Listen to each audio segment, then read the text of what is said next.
ಜನಸ್ಪಂದನ ನ್ಯೂಸ್ಗೆ ಸ್ವಾಗತ.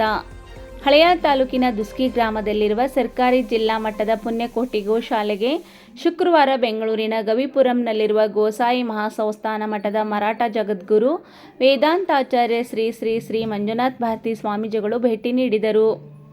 ಸರ್ಕಾರಿ ಗೋಶಾಲೆಯಲ್ಲಿ ಗೋವು ಮತ್ತು ಜಾನುವಾರುಗಳೊಂದಿಗೆ ಸಮಯ ಕಳೆದ ಅವರು ಜಾನುವಾರುಗಳಿಗೆ ಆಹಾರ ನೀಡಿ ಪ್ರಾಣಿಗಳೊಂದಿಗೆ ಪ್ರೀತಿಯಿಂದ ವ್ಯವಹರಿಸಬೇಕೆಂದು ಕರೆ ನೀಡಿದರು. ಗೋಶಾಲೆಗೆ ವಿಶಾಲವಾದ ಜಾಗವಿದೆ. ಆದರೆ ಗೋಶಾಲೆಯ ಸಂಪೂರ್ಣ ಭೂಮಿಗೆ ಗಡಿ ಗುರುತಿಸಿ ದೃಢವಾದ ತಂತಿ ಬೇಲಿ ಅಥವಾ ಕಾಂಪೌಂಡ್ ಗೋಡೆ ನಿರ್ಮಿಸಬೇಕು. ಹೀಗಾದರೆ 16 ಎಕರೆ ಜಾಗದಲ್ಲಿ ಮೇವು ಬೆಳೆಸಿ ಜಾನುವಾರುಗಳಿಗೆ ಮೇವಿನ ಕೊರತೆ ಆಗದಂತೆ ನೋಡಿಕೊಳ್ಳಬಹುದೆಂದರು.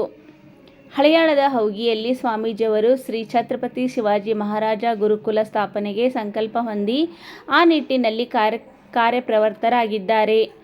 ಈ ಹಿನ್ನೆಲೆಯಲ್ಲಿ ಶ್ರೀಹರಿ ಗೋಸಾಯಿ ಮಠದ ಟ್ರಸ್ಟ್ ಕಳೆದ ವರ್ಷ ಸ್ಥಾಪಿಸಿ ಅದರಡಿ ಗುರುಕುಲ ನಿರ್ಮಾಣ ಕಾರ್ಯಕ್ಕೆ ಚಾಲನೆ ನೀಡಲಾಗಿದೆ.